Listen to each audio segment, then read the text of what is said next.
It's the Playhouse Podcast with Kat and JJ. Can't believe it. I missed everything. Missed the show? What am I going to do? Check out the Daily Podcast. When it comes to what we're going to talk about on our live show, we always like to consult an expert. So when it came to sharding or just straight up pooping your pants, maybe you're not trusting a fart, we had to go to the expert, Kat's husband, Derek Lee, and he gave us some great insight this morning on how that life really is lived. If you missed it, you're going to want to hang on. It's a little bit later on in the podcast. Let's go. We found out recently about all these toys that are going to be in the Hall of Fame, including My Little Pony finally made it, like after 7 years. What else was there? Phase 10, the card game. I never played that. But they surprise me every single year. I'm like, the Rubik's Cube was like last year. It's been around for a lifetime. So they do older ones every year. My question for you is, if you didn't grow up wealthy like Kat, what's in the Poor Kids Toy Hall of Fame? So I'll start the conversation because I had many of these things. But one of my all-time favorite memories is being a little kid with my dad. And we had a laundry room that was like galley style. Everything was against one wall. Okay. And then and it was just wide enough to walk through. And I went to our back door. My dad and I would set up laundry baskets. And we had a little ball. And we would play basketball. It'd sit in front of you. We'd do that for hours sitting on our knees. And I'm thinking, my dad, came home from the Pentagon after working there for a month. And then he'd sit there on the floor with me for just hours and just shoot baskets. And it would all be 15, 20 feet apart. But it was like an older version of bags. What a good memory. And it was a great memory, but all it was our two laundry baskets and a foam ball. Yeah. And that's what you do when you're a poor kid. Right away, one of our very first texts, I was so poor I had to play with my brother. Oh, that was your toy. Somebody had said tin can and a string for telephone. Okay. I'm guessing you never had to do something like that. Shay, did not grow up wealthy? No, I definitely did not. What would you put in the Poor Kids Toy Hall of Fame then? Okay, so when I was growing up, we had a appliance store nearby my grandmother's house, and we would actually play out of refrigerator boxes. Oh, we had that too. See, that's not bad. Those are good memories. You make them into spaceships or fire trucks. There was a coast to coast, like 3 blocks away from my house. Yeah. And anytime, like we would walk by there all the time, and anytime they threw away a refrigerator box or an appliance box, like at one time we had on my parents' porch, all of these boxes set up like a little house. We had a library and a kitchen and everything like that. I'm feeling you. I'm completely vibing on this. Now, if I were to advise any soon-to-be parents, I would say just get your kids boxes for the first 2 or 3 Christmases because they'll love it.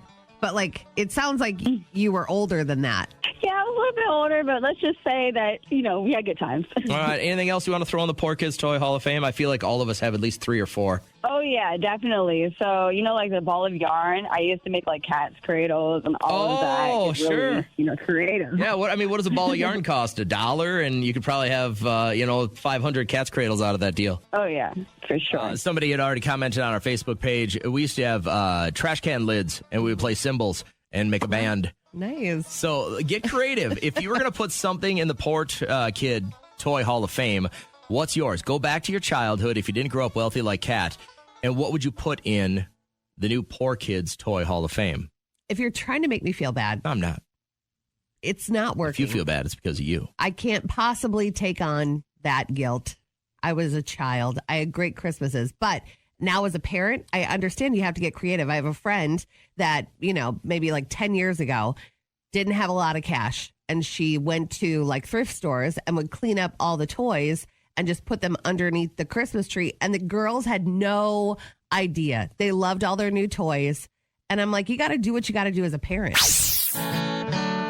We were talking about, My Little Pony has now made the Toy Hall of Fame. We said, no, those are for rich kids. The rest of us that didn't grow up wealthy, what did you play with? That would be in the Poor Kids Toy Hall of Fame. And when somebody brought up the Christmas wrapping tubes, I had Kat pull up this bit. This is one of my favorites from John Heffron. The greatest weapon ever to beat some brother or sister ass growing up was Christmas paper wrapping paper tube. Love beating ass with the Christmas paper wrapping paper tube, right? Because it always started off as a big long staff. Then you could start smacking people with it. Then the middle part would get all busted up. Then you had nunchucks. Don't you remember doing that? Oh my God, this is an amazing text, Jody. She said that they would make water beds out of Ziploc bags for their Barbies. For their dolls? That's a great idea. That's so cute. So creative. I think it was Autumn had You just texted said in. that. Milk So jug, creative. ice cream bucket. I was so poor. I remember we had 2 trees that were kind of like my dad had planted them when they bought that property, and they were saplings. And we took an old 2x4 and ran it between the 2 trees. Yeah. And we would take an old milk jug, because we didn't have a football at the time, and use it to kick field goals between these 2 trees. And then what we would do is we'd add a little dirt to it so it'd be heavier, and see who could kick it the furthest while it got heavier and heavier and heavier. And I mean, think about driving by my parents' place, Yeah. which was meticulously maintained. They loved what they had. And then see 2 dopey kids out in the backyard kicking a milk jug half full of dirt as far as you could. You haven't told one of these poor person stories without a smile on your face. Oh, my God. I hope you know that. These are crazy good memories. Khalil, I appreciate you joining the show, man. Didn't grow up rich. What'd you guys use? Growing up, we had balled up socks. We used to play baseball with those. Oh, yeah. And, Yeah, we did that. I had that because you could play in the house, right? And you wouldn't have to worry about things getting broken. Sure. Exactly. Yeah, you break one window and it's like, all right, it's balled up socks for you. All right. Anything else? Yeah. In addition to that, we also had like just straight blocks, just like cut pieces of wood, like not sanded down. We were just apprentice carpenters at that point. So were they in block shape, or were they kind of off a little bit? They were just scraps of wood, if I'm getting you right here, huh? Exactly. Yeah. Scraps of wood, just like, all right, the DIY project had some like discards, and like that's for you to play with. We had that too. I mean, there would just be random blocks. Like I remember my dad would always call them beater blocks, because you'd use those to knock in other pieces of wood that you didn't want to chip away with a hammer or something like that. Yeah. Damien, same thing. Old school cheap checkers board game. I had one that probably was from the 20s or 30s. Yeah. And I think it was missing a couple of checkers, so we'd use nickels or dimes or quarters or pennies. And if you had to king somebody, you'd have to put 2 pennies on it. See, look Dang. at the smile on your face. And I think it's generational, because I got a ton for Christmas, and I don't feel like I have to do that with my kid. But then what But your if kids' presents are so much more expensive? You know what I mean? he's getting 8 things this year? And yes, we did spend some money, but you budget for it. But he's not going to have this mound of gifts, you know? But they're all $1,000. That's the problem. It's not, Well, absolutely I'm just saying, not. kids are so expensive now. If you want to add to this, text us 320-251-1047. Nikki said the sticky bubble putty that you could blow bubbles with. Oh yeah, silly putty. That's what sure. it was. We had silly That's a putty. good stocking and you stuffer. could you could make it about you could put it on comics, and it would pull the ink out of the newspaper. Oh. You don't remember that? No, I don't. Shelby said that comment made me think of using socks for gloves in the winter because we were so poor. Oh. It wasn't a toy, but it was a way we could still play outside when my mom and dad didn't want us in the house. But Shelby, you still played outside. We got to look at the brighter side of your life. Oh, God. The last thing any of us needed right now is that. Good morning. I'm JJ. How's Cat? Hi, I am fine. Don't panic. But I have another ear infection. I'm freaking falling apart. How do you keep getting ear infections? I don't know. I said I'm 39. I don't know another adult human that's ever had this. I don't This is either. like a kid thing, I thought. I know. Do I have to get like tubes put in my ears? Like, There's what's the deal? Definitely something that's not draining right. It's your eustachian tube. I don't know. But okay, so I caught it early, and I'm like, normally I fight through it. I'm a female. I'm like, I'm just going to work through it. It'll go away. And then it gets worse. And I remember the last time I had it, I was in such pain. I just felt like sawing off my head because it hurt so I would think badly. by now that you'd have a medicine cabinet full of those drops. Do You they would expire? think- well, no. I mean, it's medication, so they give you enough to get you healthy. They don't give you like an over amount, because they want you to come back and spend more money. So I dropped Liam off at basketball last night, and I'm like, I feel it coming on. I can't possibly let it get to the point that it was last time. And so I ran to CVS because they have that minute clinic. And I get there, and there are no times. Like it hasn't been open in a while. And I go to the pharmacy. I said, is anybody manning that? And she said, no, the woman that did retired and we haven't replaced her yet. Oh. And I was like, this is kind of an important thing because there aren't other ones around unless you go to urgent care. You know what I mean? And so I waited. She goes, you could talk to the pharmacist and see what he has to say. And he comes to the window and I said, do you have any like over-the-counter stuff that maybe can help this? And he goes, well, let's see if it's an ear infection. He goes, tug on your ear. So I tugged on it and he goes, did that hurt? I go, yeah, it hurt. And he goes, well, you got an ear infection. I said, I know I have an ear infection. I told you I have an ear infection and it could get worse. He goes, grab some Sudafed. That'll help it drain and take the swelling down until you can go tomorrow. So I'm going to go to urgent care. With today. as many as you've had, couldn't you just send a note on your MyChart to your doctor or your practitioner? Like she gets them a ton. Just give her, just give her the drops. I think when it's habitual, you know what I mean? Like when it keeps happening all the time, I would think that they would just be quick to go, yep, you know what it is. Maybe I'll ask her today. I would pop it on your MyChart right now. Yeah. I think that would be the clean, because I bet you could avoid a visit. I would love that. I would love to avoid a visit. Most doctors, if they start to know your medical history and they get it, it's not surprising as long as you've been sick and you've been kind of plugged and it's all been like chest and head, that you're not draining right and it just got infected. I know. And everybody around here, everyone's got it. And it's like, it won't go away. It's just like lingering in the hallways. I've had this like dry little cough. Yeah. It's just annoying. My wife is sick. I couldn't even last 2 nights I've had to sleep in a different room because it's been so loud. It sounded like only what I could assume Hiroshima sounded like when we dropped the bomb. Really? Like, what a comparison. Deafening. I could hear it in the other room. Even I had like a sleep machine working for me and I could still hear it in the other room. But there was some action in the parking lot too. I was leaving because I'm like, well, whatever. I'm going to go drive around, grab like a caribou. And a cop goes squealing in. There was this man walking around, and I don't know if somebody had called the cops on him. Forbid. But just like very dramatic. And he's just like, and the guy just stood there, you know, like, I'm not going anywhere. And he gets out and he's like, wait. And then had a calm talk with him. But that was my action for the night. It was more than mine. I had a conference meeting. We were in the Piers Ballroom, and it was like all of the coaches from all of the sports through the conferences got together, had some pizza, had a beer or two, talked about the upcoming seasons and stuff like that. So that was kind of fun to get together and do that. But just driving back roads to Piers in the rain, in the dark, with this many animals moving right now, I was like, oh my God. And I had a new truck, and I'm like, I haven't seen, and I'm going to knock on wood, I have not seen one deer. I see 15 every morning. You do? Yeah, at least. I would love that. No, you don't. How majestic. There's something about the trip from St. Anna into Avon.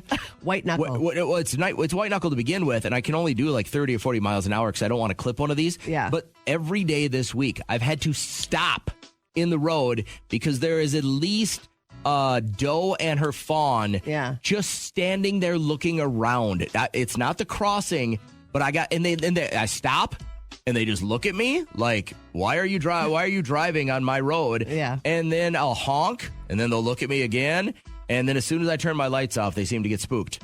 But otherwise, so I'm sitting there, a sitting duck with my lights off in the middle of the road, waiting for these deer to dissipate. It's crazy. What a problem. Well, it's like, I know they're moving because they're getting moved around and everything like that, but they got zero respect for me whatsoever. Yeah. They were here before us.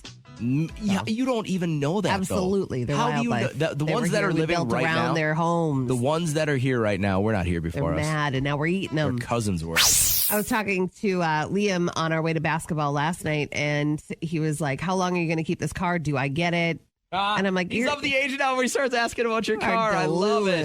Son, he's going to get Derek's. Derek's going to get a new car finally. Derek's had that car forever, but it's a really great car. Yeah, he keeps it nice. Yep, and we keep it running and maintained, and so he's going to inherit a good car. But I said, my next one, I want a sunroof.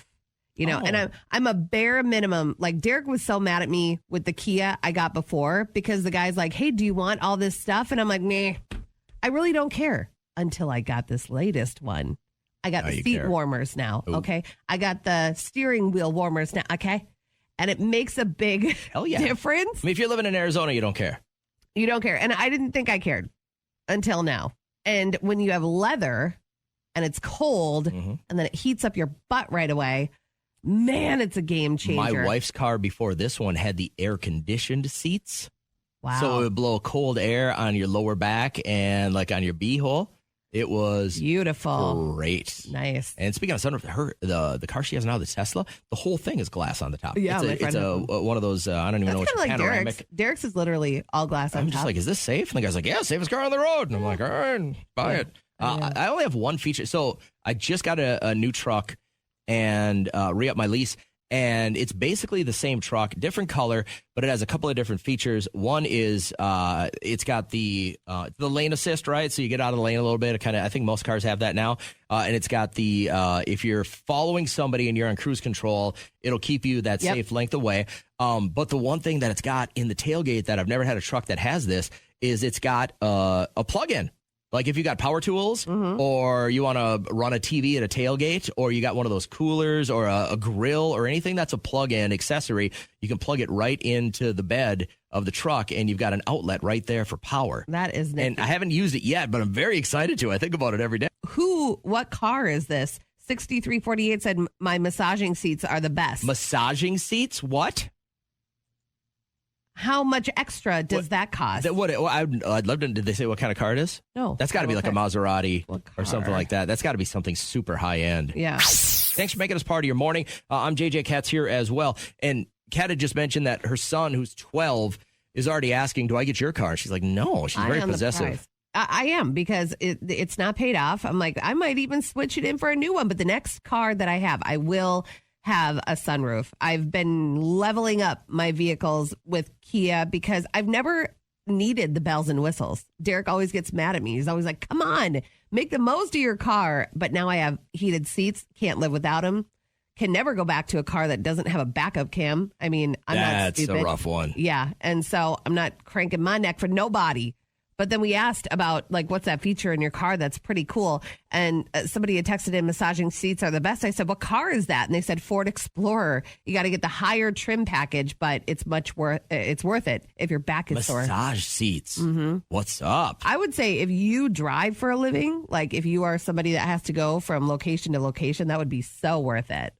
What's the thing in your ride that you'll never be able to do without? How's Justin feeling this morning? Good. How are you guys? Good, man. What kind of car do you have? Truck, SUV? What is it? So, I got a Subaru Legacy. Okay. I don't usually think about a Subaru Legacy as something that's ultra pimped out. Well, you'd actually surprised. Like the one I have, it's got I got the platinum package, so it's got that sunroof that Cat wants. Got the heated seats, air conditioned seats, the touchscreen navigation, all that fancy stuff. Oh, it looks slick on the outside. I like that So car. what's the one feature that you'll never do without again? So almost every vehicle I've owned has been a manual, which they are hard to find now. It's Yeah. a dying thing. Yeah. So I happened to find this Subaru, but it wasn't a manual. But the only thing I bought it because it had paddle shifters on behind the steering wheel. Those are fun. So My wife had that if I on her can't find it Cadillac. as a manual, I'll get it with paddle shifters. Well, I mean, you could go if you had a manual vehicle. I mean, if you had a classic car that was a 5 or a 6 speed, and you put it in any high school parking lot, there's probably 3 kids that could drive that out of there. Maybe. Yeah, I don't even know what you're It's talking called about. it's called the anti-theft now. right. Instead of the club, you just make sure you get a stick shift, right? Can you drive stick, Cat? Yep. Yes, that was my first car, my Mazda Miata. Yeah. Yeah. I enjoyed it. Kept me active, awake, alert. So Justin, what? Yeah, my first one was a manual Fox Body Mustang. I'll do you one better. I had a manual Geo Metro. God. JJ wore the goggles too. Nice. Like back in the 90s, and then the phone that you had to use your teeth to bring the antenna up. And It was like, it was one of those things where I couldn't afford. I was in college and I couldn't afford a really, really nice car, but I went to pawn shops everywhere and bought tons of stereo equipment. So I had the big, like, 15-inch Rockford Fosgate subs in the back. I mean, that thing would bump. You're so cool. It was such a jam. Oh, my God, I missed that. The good old days. They were Right? good old days. All right. Well, thanks for checking in, man. That was fun. Have a great morning. Friday mornings are always a blast when you join our live show from 6 till 10 on KCLD. Of course, Johnny D will be here with a couple of old school mixes. Kat's going to whip out the tarot cards. We'll just have a ton of fun. Plus, another opportunity to win an all-inclusive trip for 2 to Punta Cana just after 7 Friday morning. Right now, let's wrap up your podcast. Wanted to spend some time on poop this morning. It wouldn't be a show. if you guys missed it, and I know you don't get a chance to watch every football game, but the Detroit Lions have a player last week that clearly sharded himself. They were wearing their white pants. Yeah. And it's forever on the internet. You can't get away with it. Just say I had a bad tummy. That's all you have to say. And somebody maybe just tackled the crap out of me. Well, listen, that's a collision sport. Yeah. You're getting hit like the rate of a semi-truck in the every belly. Single play. So I understand it knocked something loose, but he decided to tell the press, I sat in some Gatorade. Well, if you sat in some Gatorade, you wouldn't go change your pants right away, right? Right. And it would not be brown. It would not be poop brown. He was definitely in Brown Town. Yeah. So this morning we thought, well, we have an in. We have an expert on the subject. Somebody who has been dubbed Sharticus for years around here. Somebody that when we hear a story of him pooping his pants, we're not surprised. It doesn't rattle us a bit. Can you please give it up for Kat's husband, Derek? That's my man. And I guess I would just start by saying, when was the last time? I mean, has it been recently that you had an accident? Well, I had to do something for the government, and I had to hold my bathroom for a while. And, so then when I went and had to do whatever I had to do, I had to come back. And, well, it wasn't going to, last until I got home to the apartment. So I had to stop, flex. But as soon as I unflexed, it went off, and I had to throw my underwear away in the Burger King parking lot stuff. Garbage. Okay. Garbage, yes. Right. No, it's small details. Doesn't even matter. And then the devil is in the details, actually. And then we know about the golf one. We know about the Burger King one. Is there any other ones that come to mind? There was one where you weren't you just walking to your car to get something from work, and then you had to stand there because if he moves a leg, then it'll just shoot right down his leg. That's in the past. I'm better now, okay? How do you think you got over that? I lost some weight a little bit here and there. I drink more water. That helps. But if you had to ballpark how many times you've had to throw away your underwear because of an accident in your life, I mean, would we be 50 plus? I'd say we're in the 20s. Like total as an adult? Yeah, I would say 25 plus. Was this a problem as a child too? No. Well, a couple times. I feel it. I feel it. I feel it. I know what to do when I'm about to poop. I go to the potty, pull my underwear down, and then I sit and wait. Sit and wait. Sit and wait until the poop plops down. Then I wipe and wipe till brown leaves town. I put it in the potty and flush it down. Bye bye poop. Bye bye poop. Then I pull up my pants, wash my hands. Wash my hands and do a potty dance.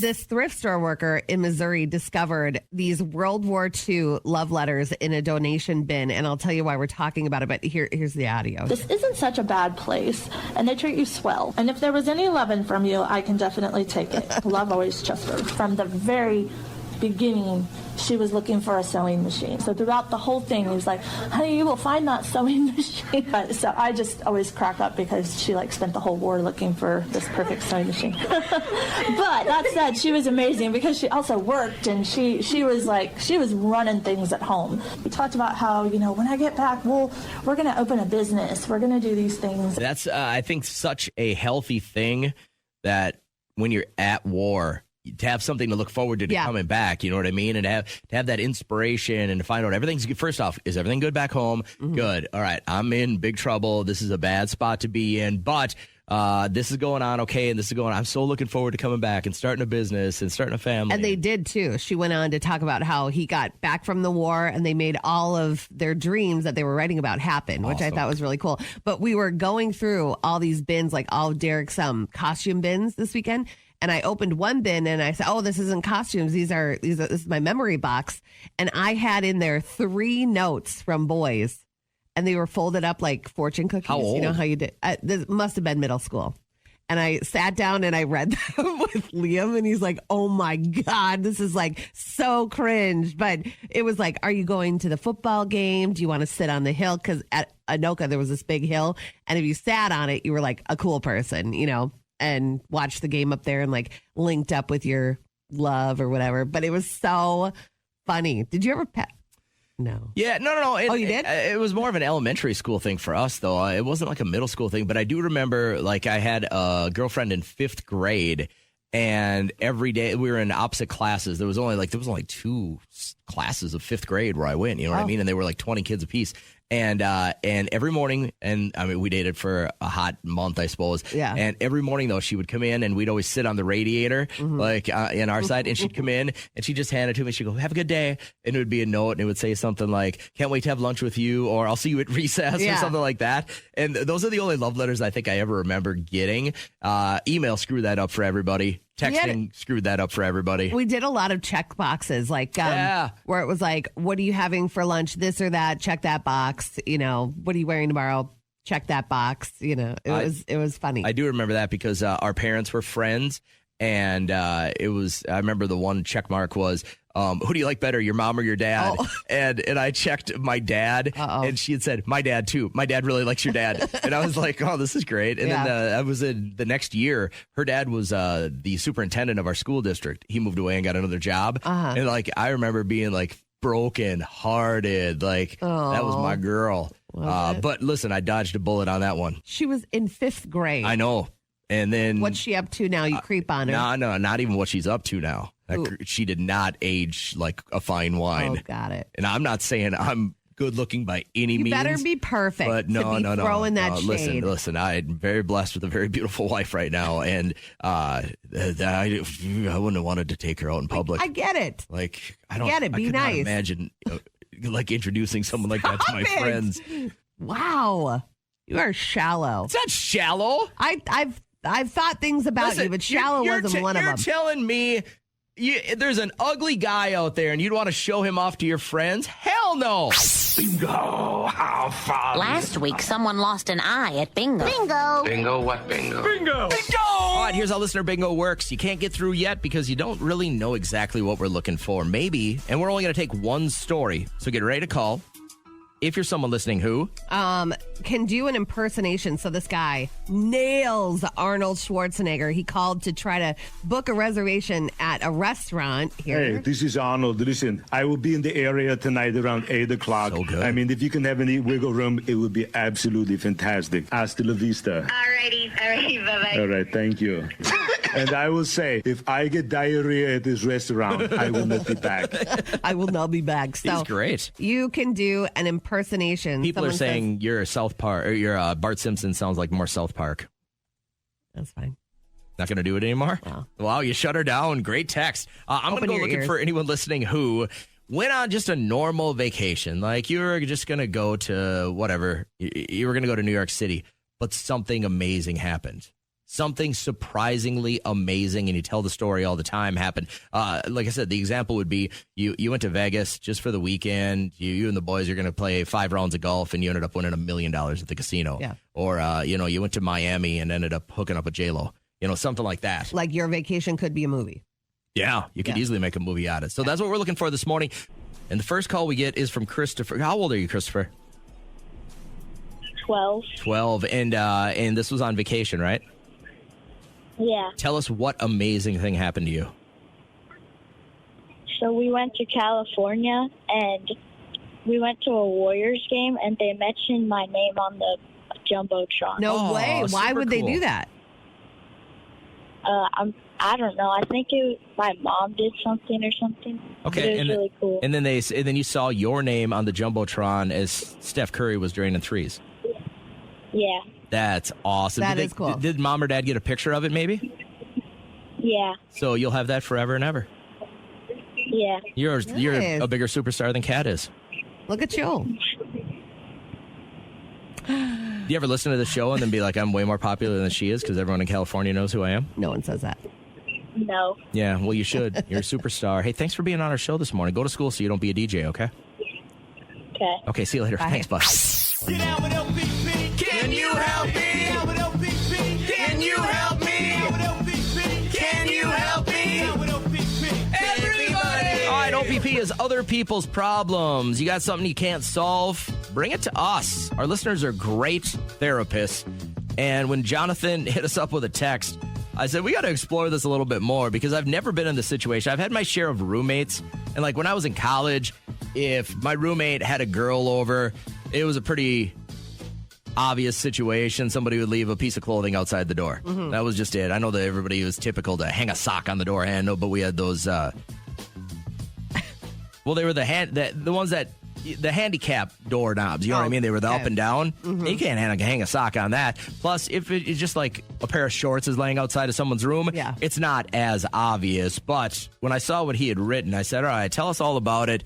So you want to break this down for us right now? Yeah, this is my situation right now. So me and my roommate, we've been living together for about 5 years. He's had this girlfriend for about 1 year. Now she has a key. So he gave her the key without talking to you about giving her the key? No, we don't talk, period, because we're dudes. I mean, the dudes don't talk to each other about anything. Well, that's worth a So talking about discussion, feelings, Jonathan. Like, he should have asked you. Look, you know how we are. We don't talk about anything. And so now, all of a sudden, she just shows up in the apartment when he's not home. So at first I'm like, are we getting robbed by a girl with a nose ring? Then I'm like, oh, no, this must be his girlfriend that he's been talking about. Okay. Then all of a sudden I'm like, oh, I jump up and thank God I'm not in my boxers because I usually am because, I'll be playing Call of Duty. So, I sometimes I can get up, go get some Doritos or something. Yeah. Then all of a sudden, like I said, she's in there. So I'm like, what is going on? So I piece it together. I talk to her. Everything's fine. But it's like, it would be fine if she wasn't using our mutual things. It's like she used our communals, she used our toilet paper, our paper towels, eating my food. I'm like, why is my Celsius half empty right now? You feel me? Right. Yeah, I get that. So I would feel a little slighted that somebody would have a key to an apartment that they don't pay for. Like you pay for rent, he pays for rent, and then she just gets a key. Yeah, she's not chipping in, I'm guessing, right? Right, not at all, not at all. And so, like I said, I'm like, I love love. I'm all for it. I'm all love. But when you got somebody else coming over at all hours, staying the night, having a key to the place, drinking my drinks, is like, I need to send her an invoice. Yeah, guys get territorial, and I think that's. I would feel the same way if I had a girl roommate and she just gave a key without talking to me to her boyfriend. Really, you'd feel the same way. Oh, absolutely. I would feel very upset about it. Well, let's do this. Let's toss it out and see what our listeners think would be the next move here because they're pretty good at giving advice. So we'll just put you on hold and you'll kind of hear everything through your phone, okay? All right. I know you guys like to do family nights where you go to the movies, where my family, Trish and I have not been to a movie since before the pandemic. Yeah, we haven't been to a movie in 6 months. We try to go a couple times a year and do the whole shebang. We get the food, we get the drinks, we settle in, watch the movie. And we're going to Red One, the one with The Rock, where Santa's kidnapped. Great reviews already. Yeah, this weekend we're going to do that on Saturday, so we're excited. Now, do you still sneak foot-long meatball subs in? No, I pay for my food there. You've elevated your game. It's just nice to get piping hot, like pizza and some wings and stuff. So, my daughter and her roommates took a break from studying the other night and went to a movie. And she had texted me the next day about this mom who had her crying baby in the movie the entire time.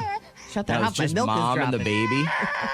And oh my God, shut that off. My daughter has 2 roommates that are single children. So I think when you're a single child or if you're the youngest, you don't really understand that baby thing, right? You haven't been through that care role. And she was like, I am so turned off from going to movies. Now, I think that younger generation doesn't go to a lot of movies to begin with because in 4 months you can stream it.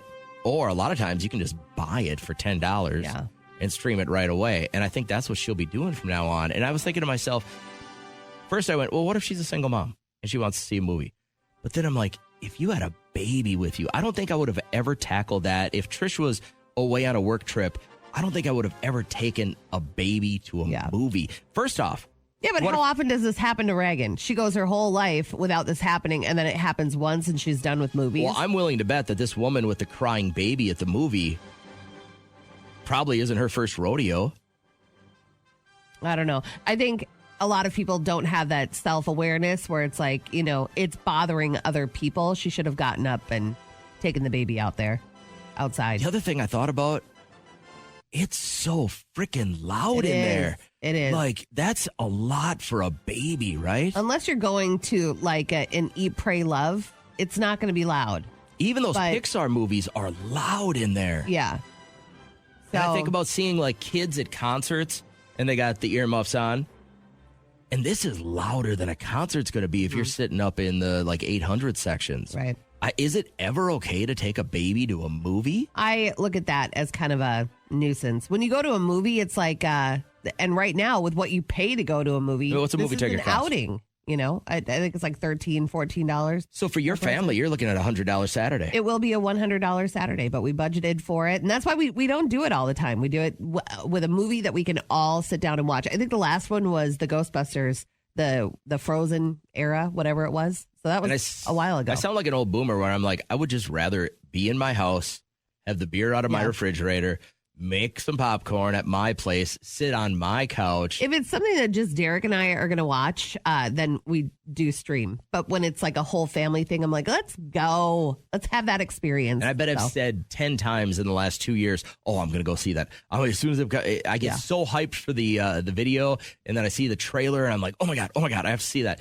And then it comes out, and I'm like, I'll drive by the movie theater. I'll be like, all those people. Yeah. And now that I'm like, that crying baby thing is in the equation, that would wreck that experience for you. It would, but it's very rare that happens. Like, I feel like we would never get a call from somebody where that has happened more than once to them. Like, not again, not another crying baby in the movie theater. It's not like an airplane. I don't think it happens often. I would be curious to see if we have anyone listening that's brought a baby to a movie. I've seen a baby at a movie, but it didn't cry. I mean, how do you keep it from not waking up and screaming when that audio is so loud? Milk coma, baby. Just stuff it full of milk. They get full before they get there. But, I mean, now you run the risk that they do wake up, and then they're going to be freaked out. It's friggin' dark, and there's all these loud sounds and stuff like that. I didn't know if anybody else had gone through that, but I was like, oh, that's too bad. My daughter's only 21, and it just kind of wrecked her on the movies for a long, long time.